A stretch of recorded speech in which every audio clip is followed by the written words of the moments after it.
सवाल में वो कहता है कि जे एल जो है वो वेरियस प्रोडक्ट्स बना रहा है, सी और डी दो प्रोडक्ट्स का डेटा है हमारे पास, नेक्स्ट ईयर का बजट है पूरे साल का। कहता है on the basis of financial information given above compute the change in overall net profit in each of following situations: if JAL continues to produce C, if JAL discontinues to produce C। मतलब D के बारे में तो उसका ख्याल ही कोई नहीं है बंद करने का, वो कह रहा है C भी कंटिन्यू कर लो, यानी C की डिसीजन मेकिंग है, C कंटिन्यू करें या शट डाउन कर दें, ठीक है। लेकिन सवाल में उसने क्या कहा है, change in overall net profit निकालो। अब हम जिस तरतीब पे हमने इतफाक से एक सवाल शायद सुल्तान वाला किया था, ये करना ही उसी तरतीब पे था, यानी कि मैंने इस तरह से किया है, मुझे आई कैप का नहीं पता, ठीक है। मैंने जब उधर देखा था तो एंड पे मैंने सिर्फ एंड पे आंसर देखना था, क्योंकि वो पता नहीं क्या करते हैं, दिखाऊंगा सोल्यूशन, मतलब वो दूसरे तरीके से चलते हैं, मैं सादा आदमी हूँ तो सादा तरीके से करता हूँ सवाल, ठीक है। तो हमने क्या करना है, हमने ये कहना है continue both C and D या शट डाउन सी। कॉन्टिन्यू सिर्फ क्या करना है, डी। इसका मतलब दो कॉलम्स बनने हैं। अब कॉन्टिन्यू सी एंड डी जब आना है तो ये उसने कवर करना है इसने कि कॉन्टिन्यू करें सी, डी तो वैसे ही कॉन्टिन्यू करना है। सवाल आपने पढ़ लिया इसलिए मैं बीच वाली बात नहीं पढ़ा रहा, उसमें क्या लिखा होता, इसकी प्राइस बढ़ गई, ये हो गया, वो हो गया, ठीक है। और अगर मैं दूसरे कॉलम में डालूंगा डिसकॉन्टिन्यू कर दें, शट डाउन कर दें सी को, तो डी तो वैसे ही बनना है। अब एक बच्चे ने मुझे ऑन करने से पहले, मैंने वैसे ही वजह सुनाओ, कहता है एक कॉलम तो वैसे ही आना है, उसने मेरा दिल जीत लिया, और आप लोगों के दिल में भी ये आया होगा ये कॉलम तो वैसे ही आना है, एक दो चेंजेस के अलावा, ठीक है। एक चेंज तो ये आनी है, अगर सी शट डाउन किया तो ये मटेरियल जो खरीद रहे थे इसमें कुछ मटेरियल यहाँ से भी आ रहा था, वो देखना पड़ेगा। उसके अलावा ये तो ऐसे ही है, लेकिन ये सारी कॉस्ट में सिर्फ आपने वेरिएबल कॉस्ट लेनी है या एट्रीब्यूटेबल फिक्स कॉस्ट लेनी है जो एज इट इज़ आएंगी। तो जो अगर वेरिएबल है वो तो एज इट इज़ आ जाएगी, अगर नहीं है तो फिर नहीं आएगी, ठीक है। अब सवाल को शुरू करते हैं जी। सबसे पहले तो हमने ये डिसाइड कर लिया कि हमने क्या करना है जी, हमने कॉलम बनाना है कॉन्टिन्यू सी एंड डी। और तुम्हें क्या लगता है, हाथ पढ़ सकते हैं सवाल को? अच्छा, अब जो जिस तरीके से चल पड़े, फिगर्स उसने निकाल लेनी है। और 15, 16, 17 कितने नंबर का सवाल है? 15 नंबर का सवाल है, 8, 10 तो मेरे जैसा भी ले ही जाएगा उसमें। वो जो एक दो पॉइंट्स डिस्टर्ब कर रहे हैं, करते रहें डिस्टर्ब। आपने असल मसला क्या है, शुरू करना डराता है, शुरू करना। उसके लिए हमने इसीलिए फॉर्मेट्स रखे हुए हैं कि फॉर्मेट बनाओ, अल्लाह का नाम लेके शुरू कर दो और कुछ तो सही होगा। अब ये एंड पे रखा है सवाल आपने, आप इतना बड़ा पर्चा करके आ चुके हैं, आपने यहाँ पे बस एक्स्ट्रा टॉपिंग करनी है अपने पर्चे के ऊपर, तो दलेरी से लड़ रहे हैं आपने, चलते जाना है आपने, ठीक है। तो क्वेश्चन नंबर 7 है जी, अगली बार वालों के लिए तैयार कर रहा हूँ ये गोला 2025 JAL कॉन्टिन्यू शटडाउन का ये सवाल। तो हमने एवेल्यूएशन करनी है, तो पहले लिख ही लेता हूँ,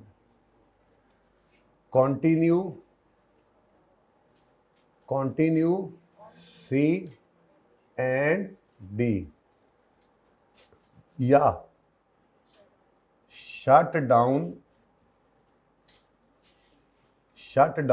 सी, यानी कि इस केस में सिर्फ कॉन्टिन्यू किसको करोगे, डी को, ठीक है। वर्किंग में ही जाके कर लेते, लेकिन ठहरो यार, एक काम थोड़ा वर्किंग की जगह हमें रख के ही चलनी चाहिए वैसे, है ना। कोई वर्किंग नहीं भी करनी पड़ती, वर्किंग से बचत हो जाती है, बंदा यहीं कर ले।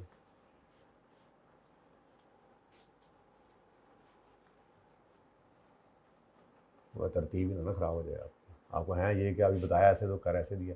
तो कॉन्टिन्यू सी एंड डी, यार ये मिलियन में ना बहुत चुनी फिगरें हो जानी, थाउजेंड्स में कर लेते हैं सवाल, ठीक है। थोड़ी सा फिर कॉलम बड़ा कर लेते हैं।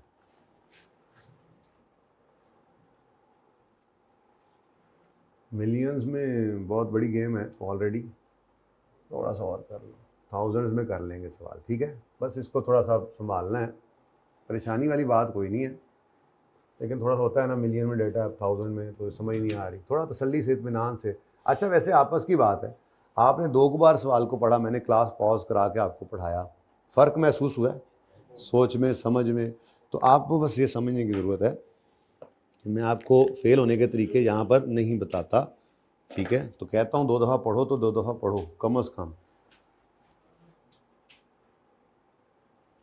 शट डाउन कर दें सी को, तो यानी कंटिन्यू करेंगे सिर्फ डी को।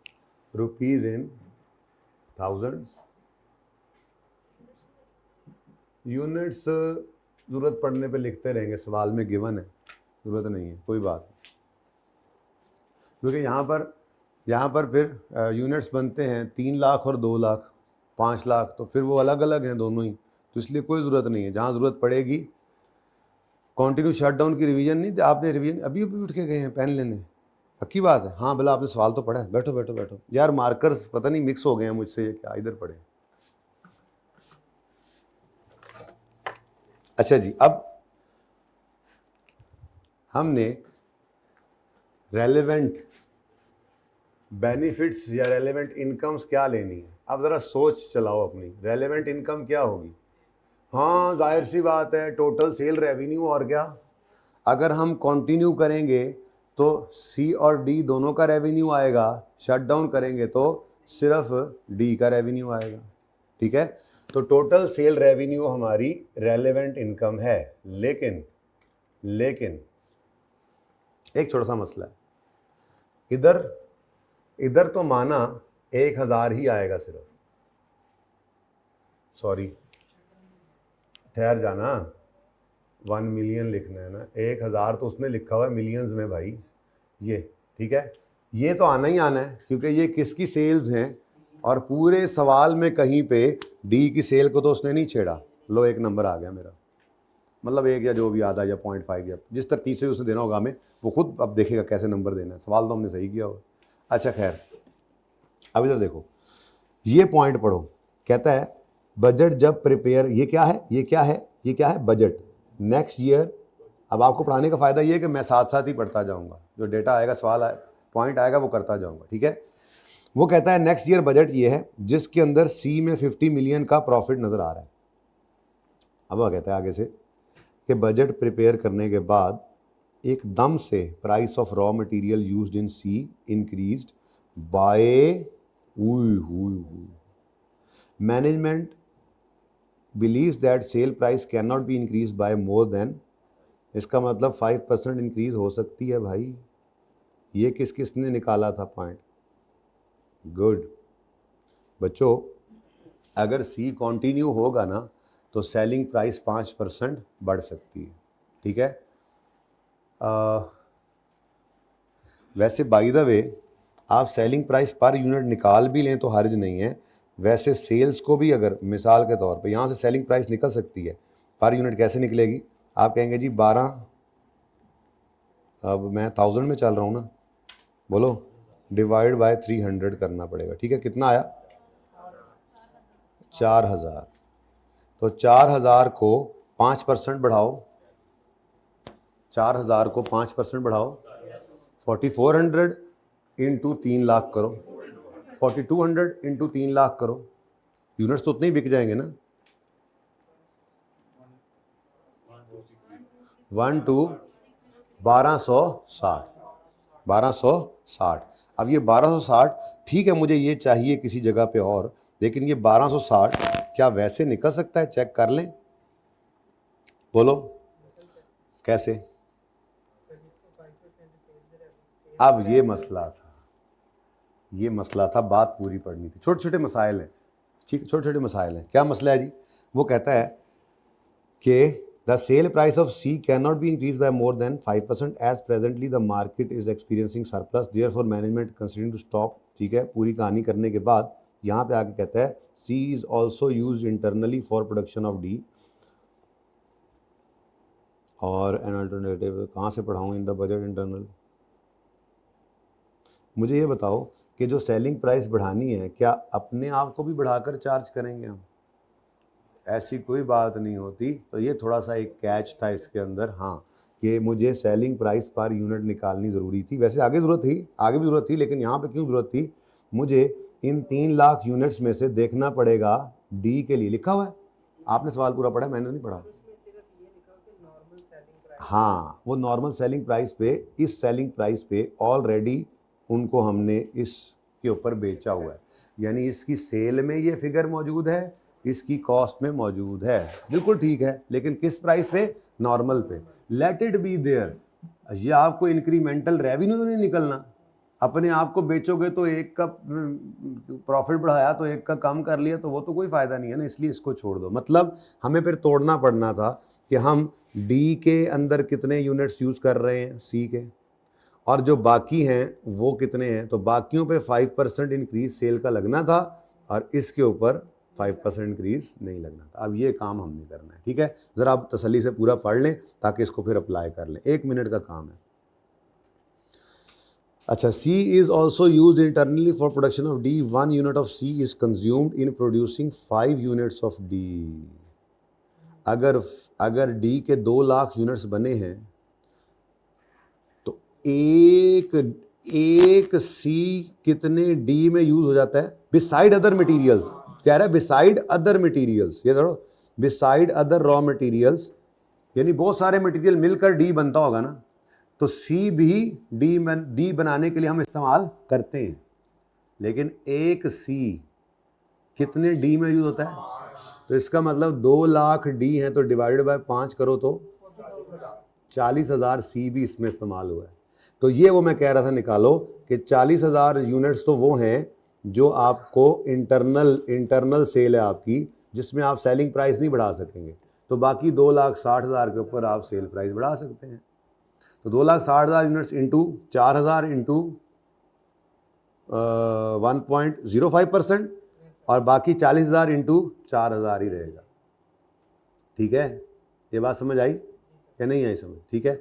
लेकिन हमने कॉन्टिन्यू C और D दोनों को किया है, इसलिए जो पहला कॉलम है इसमें C की सेल भी डालनी है, और जो है वो D की सेल भी मैं वहीं पे डाल दूंगा, ऐड कर दूंगा, ठीक है। तो फिलहाल मैं एक वर्किंग कर रहा हूँ, कोशिश करता हूँ यहाँ कुछ वर्किंग्स पूरी हो जाए, अल्लाह करेगा हो जाएगी। तो वर्किंग 1 हमारी आई, जिसके अंदर हम ज़्यादा ही वैसे जगह खुली कर दी, चलो खैर, जिसमें हम क्या निकाल रहे हैं जी, total sale revenue of C। अब ये निकालने के लिए सबसे पहले, बल्कि मैं यूं कर लेता हूँ यार, ये वर्किंग, बल्कि ये काम करें, हेडिंग दे वर्किंग्स, ज़रा और आसान वर्किंग्स। और सबसे पहली वर्किंग जो मैं कर रहा हूँ, वर्किंग 1, वो मैं कर रहा हूँ selling price, normal selling price, normal भी लिख देता हूँ, normal selling price per unit, किसका जी, C का। अब वो कैसे निकाला था अभी थोड़ी देर पहले, rupees 1200 million, rupees 1200 million divided by कितने यूनिट्स हैं, 300,000 यूनिट्स। तो यहाँ पर निकाल कर रख लो अपनी प्राइस, रुपीज़ 4,000 पर यूनिट। तो ये जहाँ ज़रूरत पड़ेगी हम इसको वर्किंग 1 से उठा लेंगे, ठीक है, ज़रूरत पड़ भी रही है जगह जगह पे। अब मैं कह रहा हूँ बताओ टोटल सेल रेवेन्यू C का। अब तरतीब क्या चल रही है, समझ आ रही है ना। हमने पता क्या करना है, हमने कहना है C कंटिन्यू करें तो ये रेवेन्यू आएगा, C कंटिन्यू करें तो ये वेरिएबल कॉस्ट आएगी, ये वेरिएबल कॉस्ट ही बढ़नी है मटेरियल से। C कंटिन्यू करेगा तो ये डायरेक्टली एट्रीब्यूटेबल फिक्स कॉस्ट आएंगी, और अगर C कंटिन्यू नहीं करेंगे तो फिर सिर्फ D वाली आ जाएंगी, C वाली नहीं आएंगी। लेकिन कौन सी, सिर्फ कौन सी, वेरिएबल।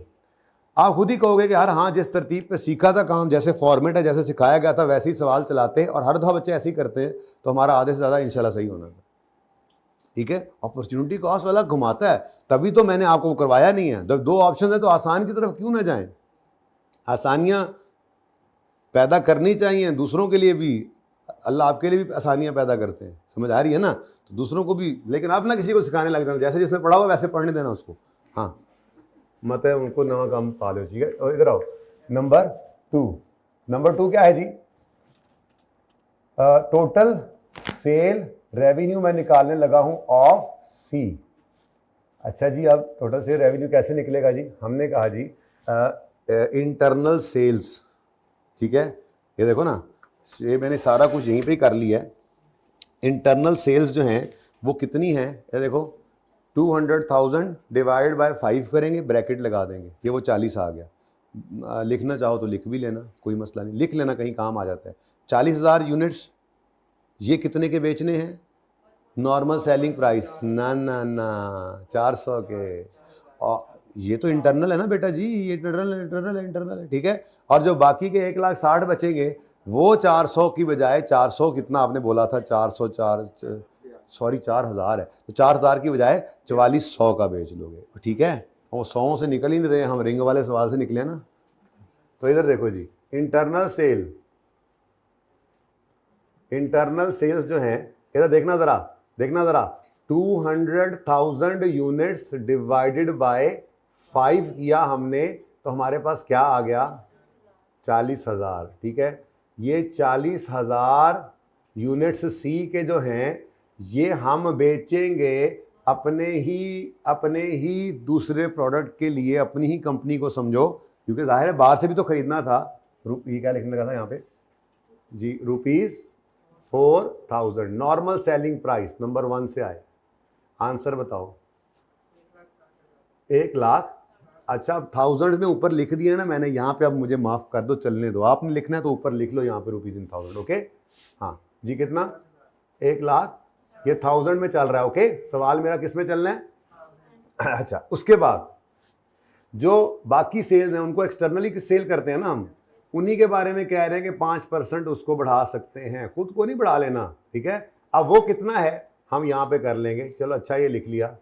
तो 200,000 माइनस 40,000 कितना बन गया, ये भी लिख लो। अच्छा सेल, सॉरी 300, वही 40,000 तो मिल गया ना। इसका आंसर क्या आ गया? ये 260,000 यूनिट्स जो हैं, इनको आपने अब बेचना है 4400 के हिसाब से, लेकिन 4400 सवाल में कहीं नहीं गिवन, आपने इसको वट एवर, 1 मिनट देखो तो सही यार, अब मुझे नहीं याद, ये लो 1.05। अब कैलकुलेटर से पूछ लो क्या है। 4200 नहीं है, पूरा जवाब दो। अब ये 4200 था, ठीक है। आपने खुद ही 4400 बोला था, मैं वही बोली जा रहा हूं। अब कर लो कैलकुलेटर, 5% जो बढ़ानी है वो मैंने लिख दिया, मैंने नहीं 42-44 लिखना, मैंने 10,92,000 नहीं होगा। लो जी, ये किसकी सेल आ गई जी टोटल? अच्छा, लेकिन ये सिर्फ सी की है, कितना?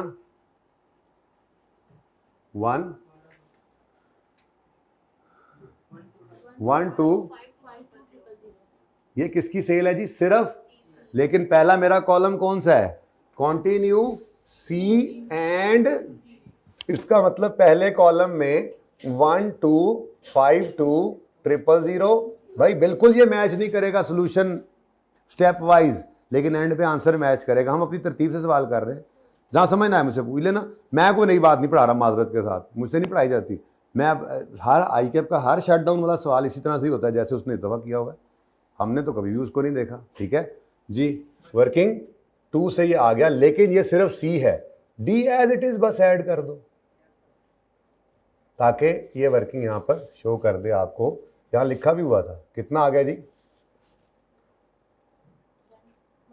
नहीं ना, 2 2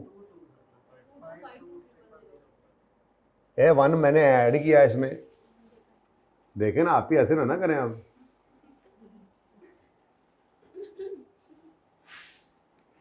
ओके, नमाज से पहले करना है इसको ख़त्म। SG वालों को 5 बजे बुलाता हूँ, लेकिन आप लोगों को 3 बजे तक छुट्टी देने की नीयत है, वो बचना नहीं है इसके बाद कुछ, इंशाल्लाह। ये हो गया तो फिर इससे बहुत आसान है डायरेक्ट लेबर वाला, हालांकि रिजल्ट उसमें भी सेम है, बहुत आसान है। और पता है इन्वेंट्री वैल्यूएशन में कौन सा सवाल था?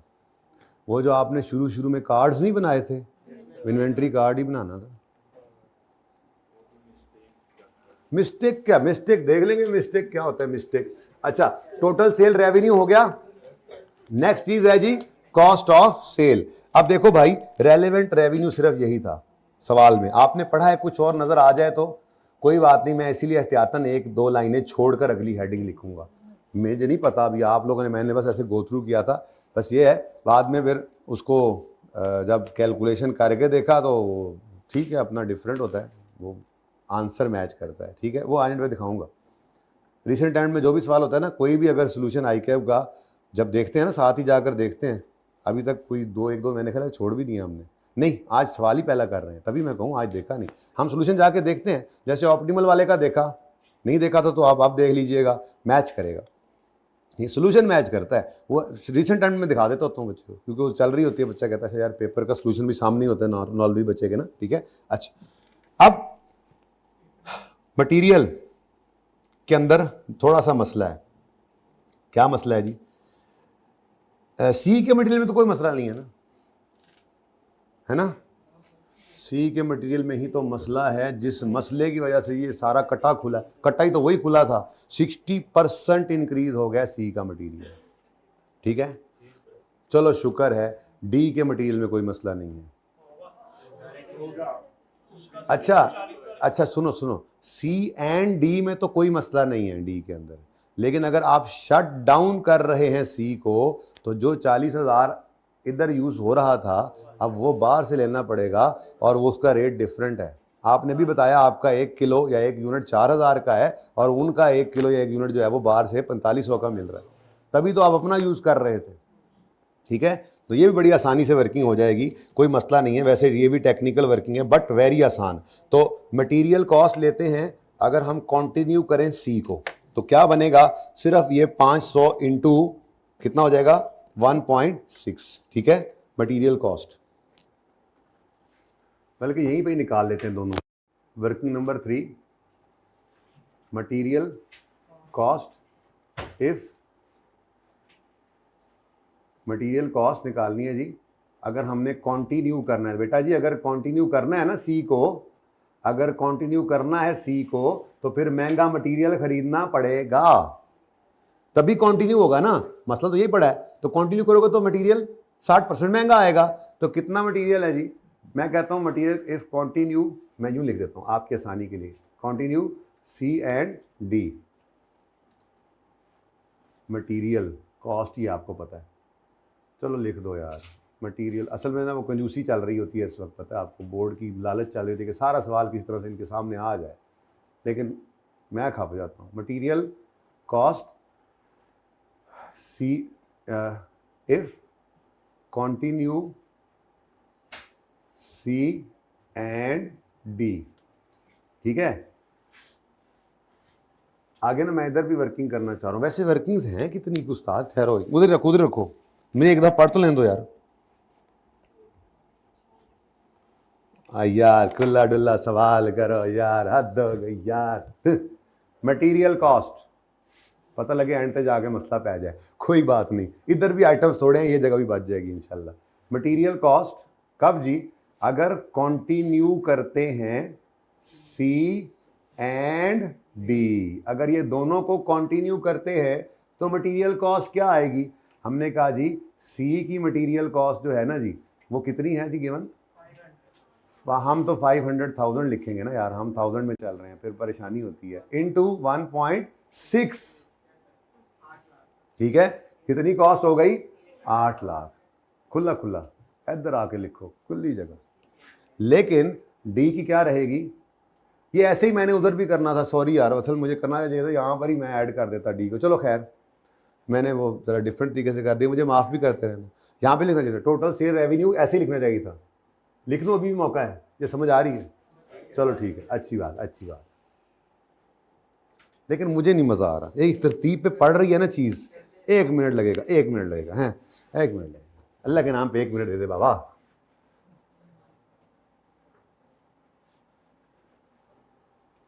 टोटल ये फिर नहीं ना करेंगे यहाँ पे, ये ऐसे कर देंगे, ऐसे, ये सारी जगह खाली फारिग हो गई, अभी ये आमद हुई है। तो total sale revenue C and D, ऐसे चलते हैं अब, ये हमारा फॉर्मेट बन गया, ठीक है।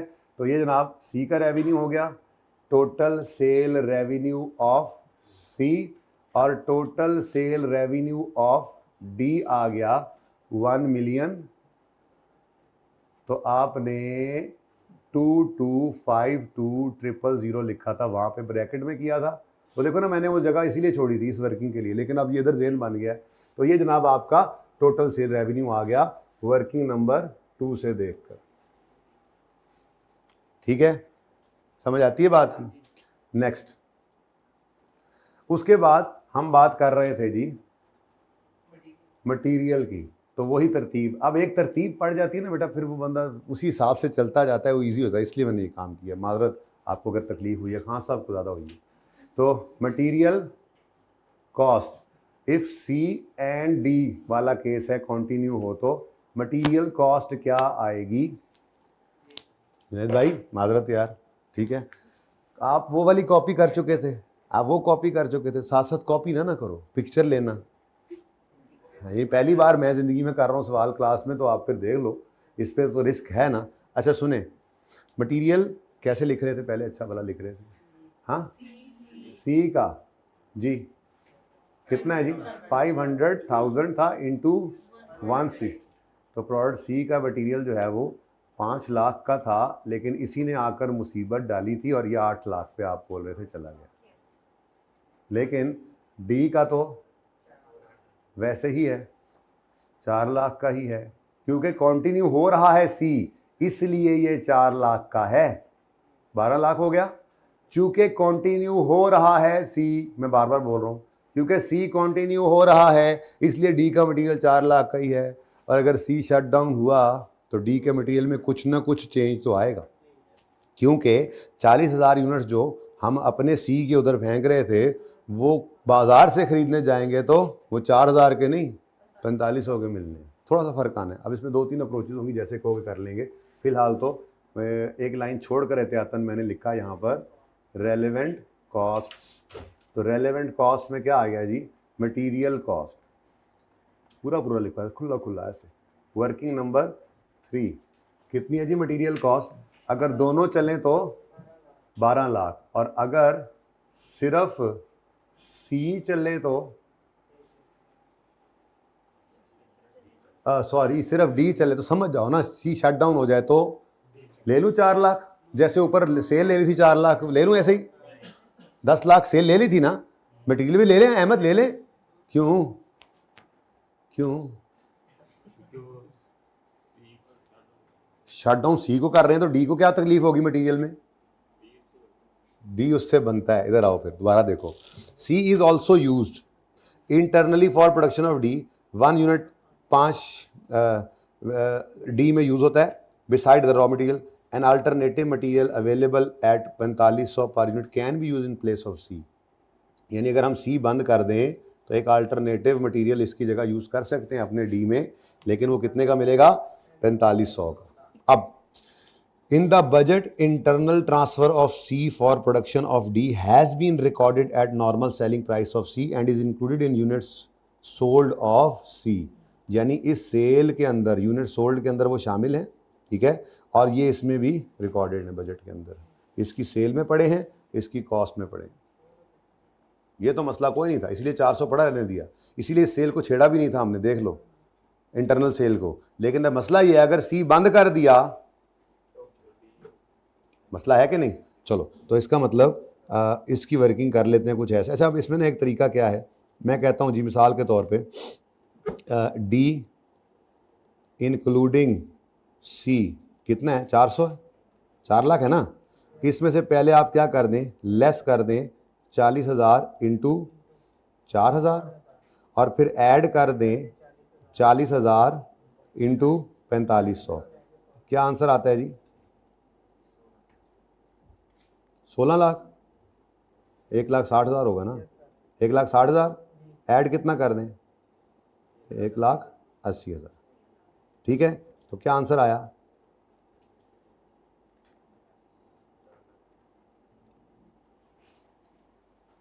चार लाख 20 आता है। सौ गए हो, 20,000 का फर्क है। अब मैं ये कहना चाह रहा हूं कि क्यों ना हम सिर्फ इंक्रीमेंटल कॉस्ट ही डाल दें। ठीक है, इंक्रीमेंटल कॉस्ट कितनी है? ये 4,000 और ये 4500। तो दोनों ऑप्शंस हैं, जो करना चाहे वो डी का मटेरियल ऐसे भी निकाल सकता है, आप कहेंगे तो मैं ऐसे भी निकाल दूंगा, या फिर इसका, बल्कि यूं ही कर लेते हैं यार, मुझे आसान लगा है। तुम यार इधर आओ,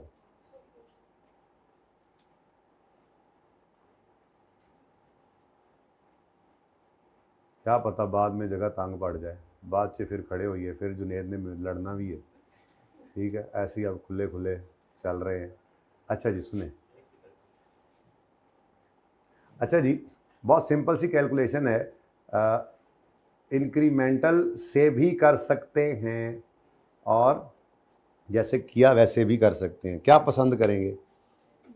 जैसे किया वैसे। फिर इंक्रीमेंटल वाला आप साइड पे नोट कर लें, ये काम ऐसे भी हो सकता था कि ये तो अब मैंने कर ही देना है वहाँ पे, हम यहाँ पे यूँ कर देते हैं जी, ऐड कर दें इंक्रीमेंटल कॉस्ट सिर्फ, तो 40,000 यूनिट्स हैं, 500 रुपये का एडिशनल खर्चा आना है, 20,000 ऐड कर दो। तो ये आप फिर साइड पे नोट कर लो, कोई कहे इस तरह से करना है तो कर लेना, करना चाहे तो कर ले, ठीक है। अब मैं यहाँ पे ये कर देता हूँ। नंबर 4 है मटेरियल कॉस्ट ओनली डी अगर चले था, शट डाउन हो जाए था, हाँ सी अगर शट डाउन हो जाए था, हाँ। अब पहले हम क्या करेंगे, पहले हम कहेंगे डी एक्स इंक्लूडिंग सी, कितना गिवन था सवाल में? 4 लाख। हमने कहा इसमें से ना निकाल दो सी की कॉस्ट जो थी, वो कैसे निकलेगी? वो हमने कहा जी वो कहीं 40,000 यूनिट्स हमने निकाले थे, नहीं ना निकाले, कहाँ निकाले? ये निकाले, शुक्र है निकाले थे। अब वर्किंग 2 का रेफरेंस दे दूंगा ना मैं, दोबारा नहीं करना पड़ेगा। तो मैंने यहाँ पर लिखा 40,000 वर्किंग 2, जाके देखो वहाँ पे पड़ा है भाई, इनटू ये हमने नॉर्मल सेलिंग प्राइस पे रखा हुआ था, यानी 4,000 पे वर्किंग नंबर 1, ऐसे रेफरेंसिंग हो जाती है ना, ठीक है, सही है। अच्छा उसके बाद ये कितना माइनस कर दिया हमने जी, कितना माइनस हो गया? 1,60,000। अब ये माइनस होने के बाद अब जो मटेरियल पड़ा है उसमें सी नहीं है, यानी कि जितना वो सी इस्तेमाल होना था अब वो तो हो नहीं रहा, शट डाउन कर दिया हमने, तो वो इसमें से कॉस्ट निकल गई। लेकिन अब डी बनाने के लिए जो अल्टरनेटिव लाना है उसकी तो कॉस्ट बढ़नी है। यही 40,000 यूनिट्स अगर बाहर से खरीदोगे, तो बाहर से खरीदोगे अल्टरनेटिव को, तो वो 40,000 इंटू रुपीज़ 4,000 का नहीं मिलना, बल्कि वो 4500 का मिलेगा। अब वो 4500 भी सवाल में गिवन था, आई थिंक ऐसा ही है, तो ये भी आ गया। लो जी, आप जिसका जैसे दिल करे वैसे कर लें सवाल जी। 1,80,000, तो ये 4,20,000। तो ये एक कैच था थोड़ा सा इस सवाल में, ये एक मुश्किल, शायद मुश्किल, इतना मुश्किल तो नहीं है। आप ऐसे ही सोच रहे थे कुछ जब सवाल पढ़ा था, तो ऐसे कुछ थोड़ा बहुत सोचा था, क्योंकि देखो 2-4 मिनट में पढ़ने से तो सोच इतनी नहीं आती, वो तो करने बैठो तो फिर उसे जिसमें मतलब बार बार पढ़ रहा होता है तो यहाँ तक पहुँचते हैं। लेकिन कुछ सोच आई थी कि ऐसा कुछ करना पड़ेगा थोड़ा बहुत। अच्छा चलो कोई बात नहीं, आने लग जाएंगी सोचें भी। वर्किंग नंबर 4 क्या है जी? रुपीज़ 1000 में चल रहा है ना, 4 लाख। आपका अपना नंबर आ गया 420। 15 मिनट से रिक्वायरमेंट पढ़नी है फर्स्ट टाइम, और फिर कोई एक सवाल पकड़ लेना है छोटा मोटा, आसान जो लगे। इधर ले आओ भाई।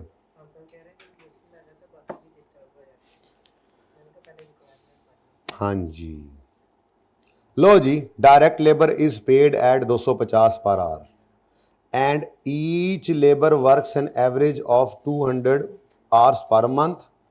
ये डेटा है पूरे साल का, ठीक है। According to union agreement 50,000 are payable to each labour upon termination of their. एक बंदा निकालना पड़ा तो शट डाउन करने केस में उसने आखिर में एक लाइन भी लिखी हुई थी, अज्यूम ये करो डायरेक्ट लेबर हो या लेबर सुपरवाइज़र हो, वो कहीं और इस्तेमाल नहीं हो सकते इस कंपनी के अंदर, यानी उनको फारिग ही करना है। अगर सी बंद हो गया तो ये फारिग ही है, ठीक है। तो इसका मतलब उनको रिडंडेंट करने की रिडंडेंसी कॉस्ट आनी है, तो ये बाद में देखेंगे। वैसे किसी ने नंबर ऑफ वर्कर्स निकाले सवाल पढ़ते हुए? Good good. कितने निकले थे? 500, बिल्कुल सही। कैसे निकले अब ये देखो। वो कहता है नंबर ऑफ वर्कर्स बहुत आसान था, देखो लेबर की कॉस्ट कितनी आ रही है? 300 मिलियन, और वो कह रहा है कि 1 घंटे का इनको कितना मिलता है। तो जब हमने ये काम किया तो कहाँ पे करें, ये लिखा हुआ यहाँ पे बड़ा गंद पड़ जाना, यहाँ करते हैं। इधर देखो, तो ₹300 मिलियन को आपने जब डिवाइड किया, 300 मिलियन पूरा डिवाइड कर दो ना, अगर मसला आ रहा है तो वर्किंग करते हैं 250 से, यहाँ से क्या आया 12 लाख। ये क्या है अब 12 लाख घंटे हैं, 1.2 मिलियन आवर्स, ये लेबर आवर्स आ गए टोटल। ठीक है, अब इसको डिवाइड कर दें, एक बंदे ने एक साल में कितने घंटे काम किया, वो कहाँ लिखा हुआ था? जी हाँ, उसने कहा था ऑन एवरेज 200 घंटे एक महीने में एक बंदा काम करता है।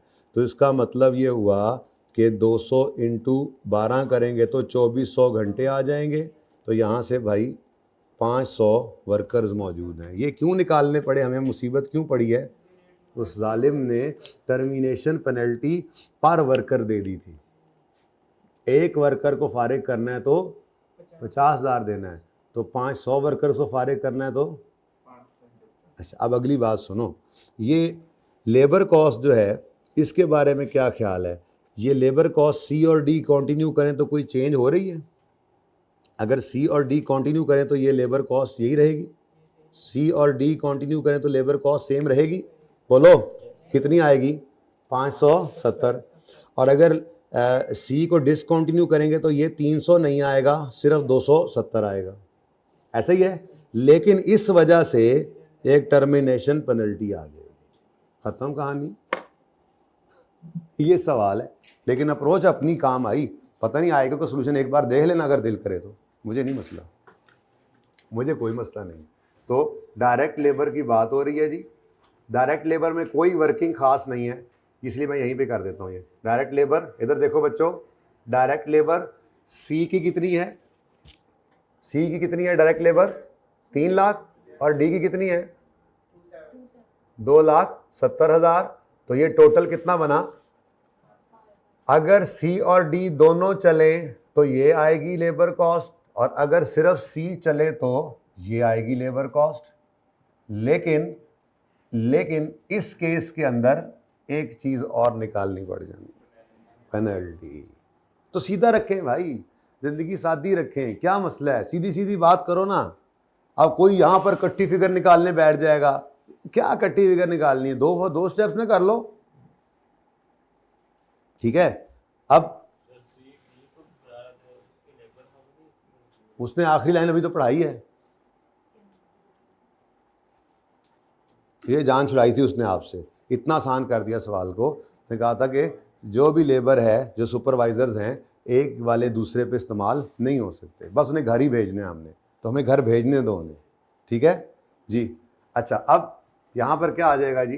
टर्मिनेशन पेनल्टी, या टर्मिनेशन, यहाँ टर्मिनेट ही कर रहे हैं ना, रिडंडेंसी लिख दो, कुछ भी लिख लो। टर्मिनेशन पेनल्टी वर्किंग कर लेता हूँ इसके लिए 3, लेकिन ये टर्मिनेशन पेनल्टी किसकी है जी? डायरेक्ट लेबर की, क्योंकि एक और भी आ रही है अगले पॉइंट में, वो भी आपने पढ़ ली हुई है। तो वो अब एक कर लो तो दूसरी भी हो जाती है। अच्छा जी, डायरेक्ट लेबर की है, और ये वर्किंग नंबर 5 करने लगे हैं बच्चे। बड़े भी कर लें, बच्चे भी कर लें जी। तो वर्किंग 5 में सबसे पहले मुझे नंबर ऑफ वर्कर्स निकालने हैं। ठीक है, अब मैंने नंबर ऑफ वर्कर्स कैसे निकाले? मैंने कहा जी सी का 300 मिलियन की कॉस्ट है लेबर की, और वो कह रहा है लेबर को हम पे करते हैं ₹250 पर आवर। यहां से हमारे पास एक आंसर आया, चलो लिख देते हैं, 1.2 मिलियन लेबर आवर्स। अब ये तो टोटल इस साल के बजटेड लेबर आवर्स हैं जो सी पर लगने हैं। बजटेड आवर्स है ना, बजट ही चल रहा है ना भाई, डिसीजन मेकिंग है फ्यूचर की। बजटेड आवर्स इतने लगने हैं। अब एक बंदे ने जो आवर्स लगाने हैं, अगर उससे डिवाइड कर दें पूरे साल में जितने आवर्स लगाने हैं, तो हमारे पास नंबर ऑफ वर्कर्स आ जाएंगे जो हमारे बजट में मौजूद हैं। तो उसने सवाल में बताया था कि हर बंदा each labour works on an average for 200 labour hours. तो एक बंदा अगर 200 लेबर आवर्स काम कर रहा है तो 12 महीने में, तो 12 महीने में 2400 घंटे एक बंदा काम करेगा पूरे साल में। तो पूरे साल के 12 लाख लेबर आवर्स में से अगर एक बंदे ने 2400 लेबर आवर्स काम किया तो फिर कितने बंदे थे जिन्होंने ये किया था? नहीं, मतलब मैं बोल रहा हूं तो ऐसे करेंगे, बजट है ये। ओके, हाँ, माफ करते रहना। बोलो 500। नंबर ऑफ वर्कर्स कितने हैं जी? 500। अब टर्मिनेशन पेनल्टी यार यहीं पे ही निकालो उस्ताद, ये लो टर्मिनेशन पेनल्टी 500 वर्कर्स हैं इनटू 50,000 रुपीज। ठीक है, रुपीज 50,000।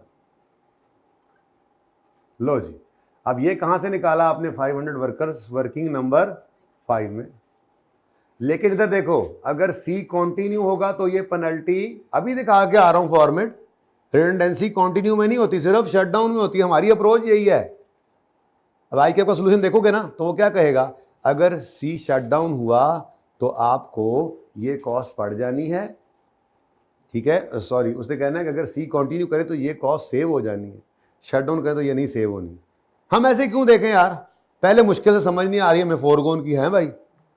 तो हम क्या कहेंगे, अगर कंटिन्यू कर लिया सी को तो इन्हें फारिग करना नहीं पड़ेगा, नो पेनल्टी, नो। भाई समझ आ रही है?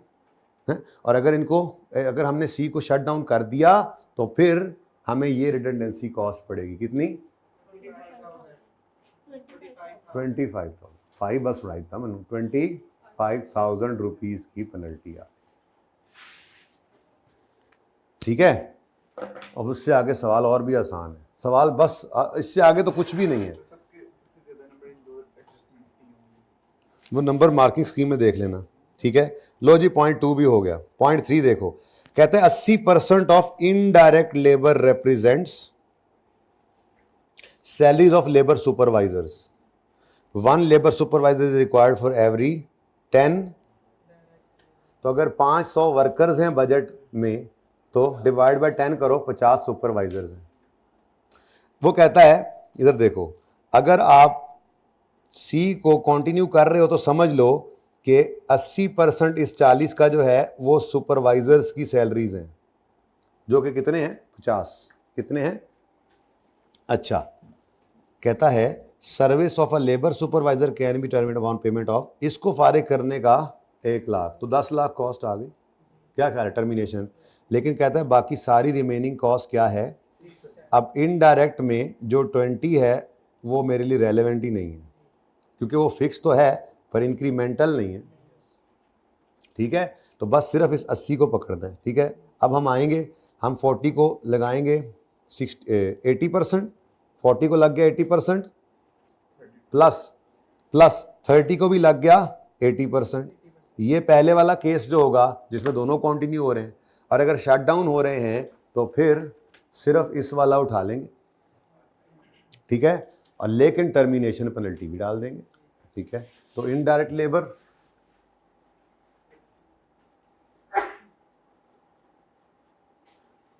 लेबर मैं अगर यूं कर दूं, आपकी इजाजत हो तो ये देखो जरा, 40,000 है, 40,000 प्लस 30,000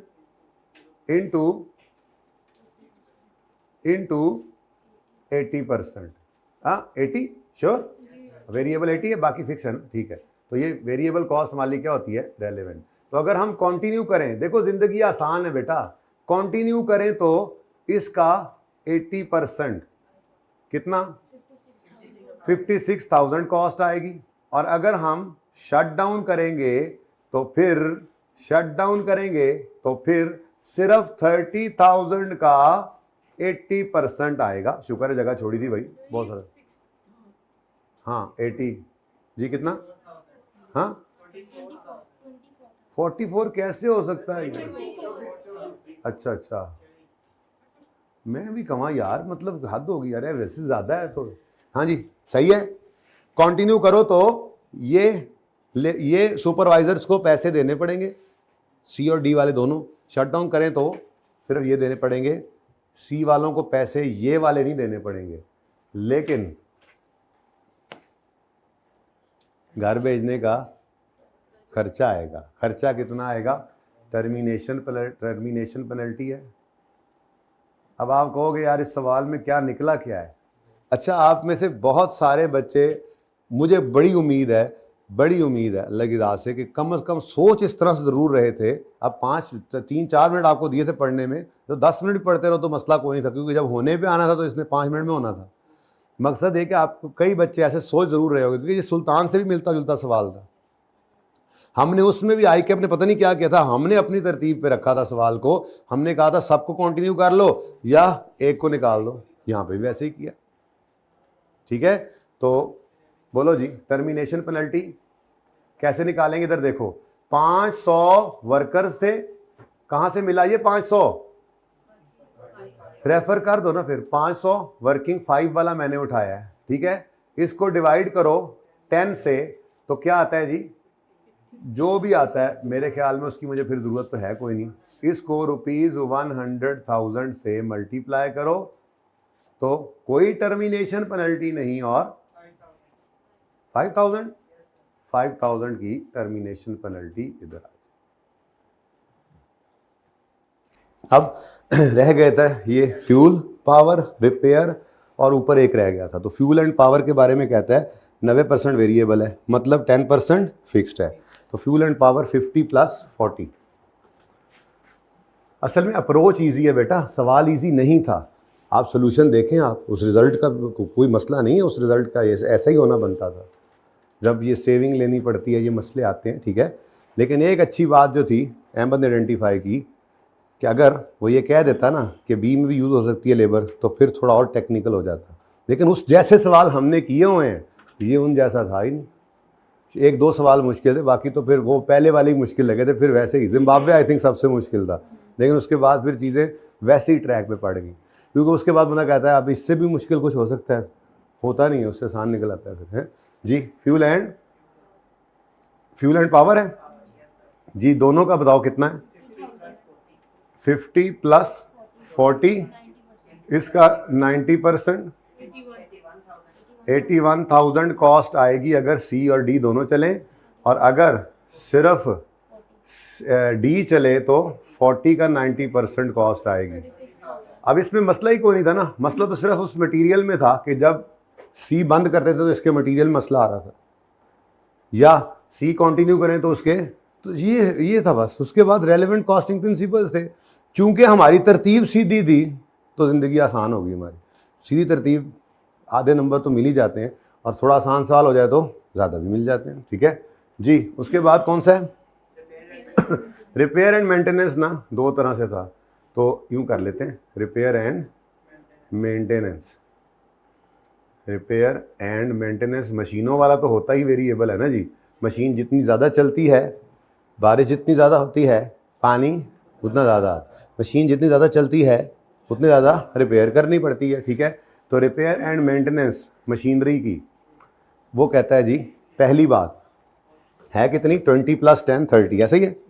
अब वो कहता है 60% तो है ही मशीनों से रिलेट कर रही, तो कितना जी? 20 + 10, 20 + 10 का 60%। मशवरा है, चलो खैर 60% जी, 18,000, ठीक है जी। और उसके बाद मैं अलग ही रखूँगा ना यार, मैं इतना फ्री फ्लोइंग सवाल है, ऐसे ही इसमें आके मैं इकट्ठा कर दूँ, ठीक जा रहा है, जाने दो जी। और बाकी सिर्फ 10 का 60% जो है वो। उसके बाद रिपेयर एंड मेंटेनेंस, कुछ बच्चों ने मुझे कहा है सुबह पेपर करवा दें आई कैप से कह के, CMA का कर लेंगे हम इंशाल्लाह, बस ये कॉन्फिडेंस चाहिए होता है। बेटा कोई बेवकूफ़ नहीं थे, वो पढ़ने वाले बच्चे थे। हाँ, ये कर लो, यकीन मानो आप पास कर दोगे। अभी अगर कल ले लें तो सारा रिवाइज कराया, ऐसे होगा पास। लेकिन बीच में आपने पढ़ना नहीं है महीना, इसमें कुछ कह नहीं सकता। अच्छा अभी तो देखो 20 + 10, इसका पहले लो, एक मिनट, नहीं, रिमेनिंग है कितना? 10, उसका कितने गया, उसका 30 फिक्स है। अच्छा यानी कि पहले कर लें, एक मिनट, वही कह रहा हूं, एक मिनट फिर आ जाओ। 60% वो पता नहीं, ये 90 ये पकड़ लिया था, 60% चला गया, बाकी बचा 40 का 70 हमें चाहिए, 30 नहीं चाहिए, तो इसका 40 किया, उसका 70 कर लो जी।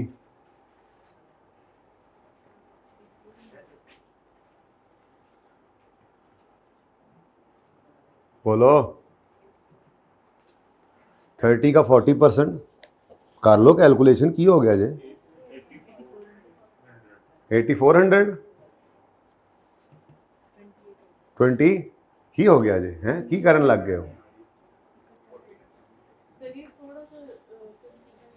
क्यों लगा है? कुछ तो होना भी चाहिए वैसे बरकत के लिए कन्फ्यूजन। तो 14% बच्चे पास हुए ने सिर्फ पाकिस्तान से, हद हो गई, थोड़ा सा तो होना ही चाहिए बेटा जी। उसने कहा था कि ये 30 मिलियन का 60% तो मशीनों से रिलेट करता है, हमने कहा वो तो सारा वेरिएबल हो गया, बाकी बचा 40%। ये 40% फिक्स है? उसने कहा नहीं, ये 40 का 30% फिक्स्ड है, मतलब 70% इसका भी क्या है, वेरिएबल। हाँ हाँ हाँ जी, हो गया। अब रह गया है एक, ये मैंने सुबह जब जल्दी जल्दी कैलकुलेशन ऐसे कर रहा था ना, मैं इस सवाल को देख के, जब मैंने वो टोटल मैच करना था कि यार बच्चों से, वैसे तो मेरा दिल होता है क्लास में सवाल करें, बस वहीं पे जो वर्किंग हो उसमें जो जो क्लास को सवाल कराते हुए सवाल समझ में आता है ना, मुझे भी वो वैसे मुझे कभी भी नहीं आता। लेकिन मैं जब देख भी रहा था ना, तो चूँकि यहाँ पे पहुँचा और ऊपर गुजर गया था, तो एडमिन को पढ़ के आया था फिक्स है, ये मिस कर गया। अब ऐसे हो जाएगा पर्चे में भी, कोई बात नहीं, मिस हो जाता है। ये बीच नीचे पहुंचे ना, सारे पूरे होने जैसे कहानी पूरी होगी भाई। इधर इसने ब्रैकेट में लिख दिया था, अदर FOH 25% फिक्स्ड हैं, तो फिर बाकी क्या है, वेरिएबल। इसका मतलब अदर FOH हैं टोटल कितने, 60 प्लस ये है टोटल, इनका कितने परसेंट फिक्स्ड है, फिक्स कितने परसेंट है, 25। हमें क्या चाहिए, क्योंकि फिक्स्ड कॉस्ट सिर्फ तब लेनी है हमने जब इंक्रीमेंटल हो। कहीं सवाल में नहीं बताया गया था कि इंक्रीमेंटल है, हद हो गई यार, कुछ तो चेंज करते यार, कुछ मज़ा तो आता।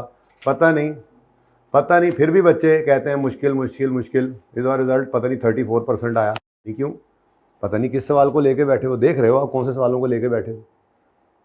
ऑप्टिमल स्टॉक वाला, लेबर, अभी लेबर वाला करोगे आप और एंजॉय करोगे, सिंपल हैं चीज़ें भाई। आप लोगों के ना अपने दिमाग के अंदर एक चीज़ घुसी हुई है, उसको निकालने प्लीज़। मैंने आपको एक दिन पहले शायद FAR 1 वालों को भी कहा था, आपको भी कह रहा हूँ, अब दिमागी तौर पे एक बार पास हो जाएं, तैयारी आपकी है, बस उसकी रिवीजन करनी है। दिमागी तौर पे फेल बच्चा आधा फेल है, थोड़ा सा सवाल आगे पीछे, पर्चा आगे पीछे, तबीयत आगे पीछे, कुछ भी थोड़ा सा आगे पीछे, तो 50% से 49 पे आना कोई मसला नहीं। हाँ 100 से नीचे आते आते आते 50% बहुत दूर है। दिमागी तौर पे तो पास हो, दिमागी तौर पे अब पास समझें खुद को, लेकिन मेहनत करके रिवीजन करके पर्चा दें, इंशाल्लाह पास होगा। अगर डरते रहेंगे बेटा तो बस फिर डरते रहिए, मैं कुछ नहीं कर सकता जी। इधर कितना आया, 855 00, इतना ज़्यादा, और ये तो बड़ा ज़्यादा हो गया उस्ताद। 233 170। इसका मतलब आपके ख्याल में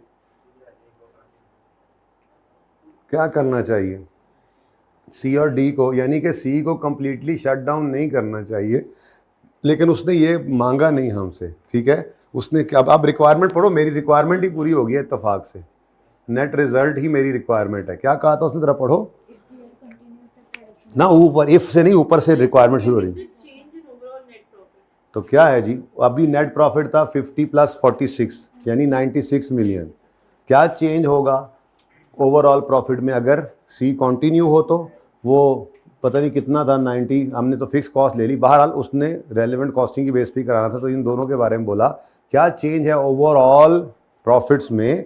अब प्रॉफिट्स में आप ये ना कहना फिक्स कॉस्ट ले लें, आपने रेलेवेंट कॉस्टिंग से करना था, तो यही कॉन्ट्रीब्यूशन, यही फिक्स कॉस्ट के अलावा वाले कंप्यूट करें overall change in profit if C continue हो, इफ C कंटिन्यू ना हो। तो ये चेंज है, दोनों का डिफरेंस चेंज है।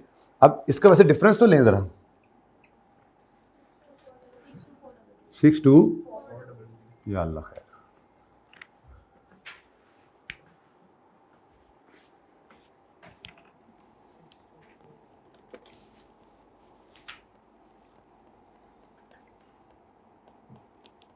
अब ये देखो जी, ये इन्होंने निकाला है, अगर JL कंटिन्यू करता है C को -248 है, JL डिसकंटिन्यू करता है C को तो नेगेटिव, तो मतलब इनका भी डिसीजन वही है क्या कि कंटिन्यू करोगे तो कम लॉस है, डिसकंटिन्यू करोगे तो ज़्यादा लॉस है। लेकिन आप इन दोनों फिगर्स का डिफरेंस लें,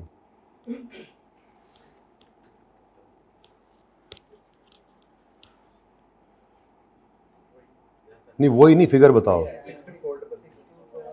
बस। इसका मतलब अप्रोच डिफरेंट थी। ये चले हैं सेविंग के साथ, ये चले हैं अपॉर्चुनिटी कॉस्ट के साथ, तो मसला आ रहा है, चीज़ें वही हैं।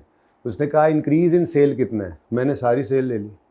उसने कहा इंक्रीज़ इन कॉस्ट कितना है, मैंने तो टोटल में ही काम कर लिया। उसने कहा लॉस ऑफ सेल ऑफ सी, अच्छा मतलब बजट में ये सेल करनी थी, अब नहीं होगी तो ये लॉस हो जाएगा। उलट चल रहे हैं ना, ठीक है, लेकिन वेरिएबल एक्सपेंस सेव होना है। अब ये सारे वेरिएबल एक्सपेंस उन्होंने ले ली जो सेव होने, इस तरह से चले। ये सेविंग आएगी लेकिन ये पेनल्टी पड़ेगी, ये सेविंग आएगी सुपरवाइजर की लेकिन ये पेनल्टी पड़ेगी। हम कर वही काम रहे हैं, तो कोई ये नहीं कह सकता कि जी इसके नंबर नहीं मिलेंगे। क्यों नहीं मिलेंगे भाई? ये अप्रोचेज हैं दो करने की, सीधी और उल्टी। हम सीधी अप्रोच पे चलते हैं, ठीक है, आई कैप उल्टी अप्रोच पे चलता है, लेकिन हमारा नतीजा भी वही है जो इनका है। डिसीजन भी सेम, रिजल्ट भी सेम है, देखने वाली आंख चाहिए बस, रिजल्ट सेम है। ओके सही।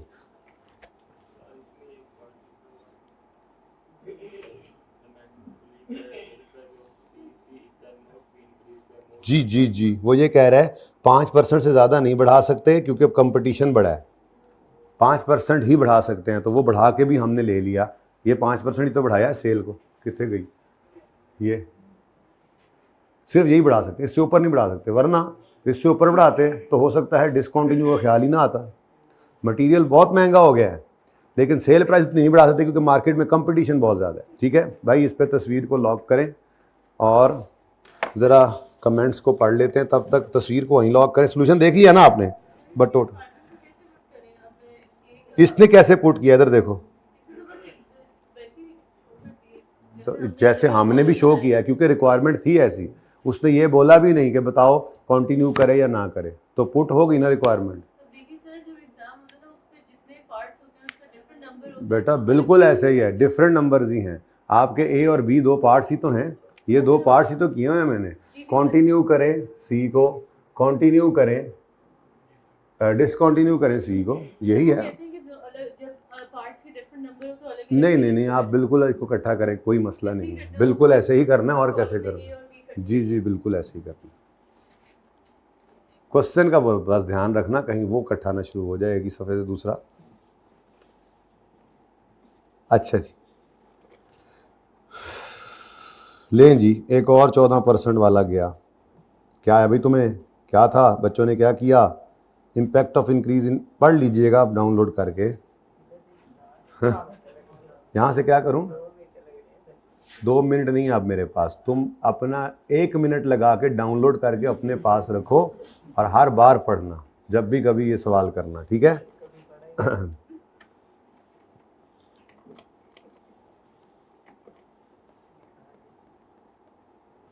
Impact of increase in sale price of C was taken for those units as well that were used as answer of to part B of this question was mistakenly combined with part A incorporating effect of cost changes relevant to। बच्चे शायद वो combine कर गए थे, यानी कि पता नहीं क्या किया था उन्होंने, ये पता मुझे भी समझ नहीं आ रहा क्या किया। फिर following are not taken into account while calculating savings, value of C included in, मतलब उसने सेविंग ली है, हमने एक्सपेंस लिया, पर हमने ये काम कर लिया था। फिर कॉस्ट ऑफ अल्टरनेट, ये हमने यही तो किया है, एक ऐड एक लेस इंक्रीमेंटल वाला भी कराया था, ठीक है। लेबर के number of labour incorrectly calculate किए। Cost of terminating single labour was use instead of total, एक बंदे का 50,000 ही लेकर माशाल्लाह डिसीजन कर रहा है, वो तो एक का 50। और similar error was made for supervisor, उसमें भी यही चवल वजी। Either entire cost of fuel power, repair maintenance, other factor what consider as saving और amount calculated as saving was inaccurate. में सारी कैसे सेविंग हो सकती है? फिक्स कॉस्ट तो इंक्रीमेंटल थी नहीं, वो तो होनी ही होनी है, चाहे डिसकंटिन्यू करें सी को चाहे ना करें। अब ये कॉन्सेप्ट तो होना चाहिए ना आपको, रेलेवेंट कॉस्टिंग का कॉन्सेप्ट नहीं है तो क्या रेलेवेंट कॉस्ट अप्लाई किया आपने? बहुत इंपॉर्टेंट कॉन्सेप्ट है ये रेलेवेंट कॉस्टिंग का। ठीक है जी, अच्छा जी।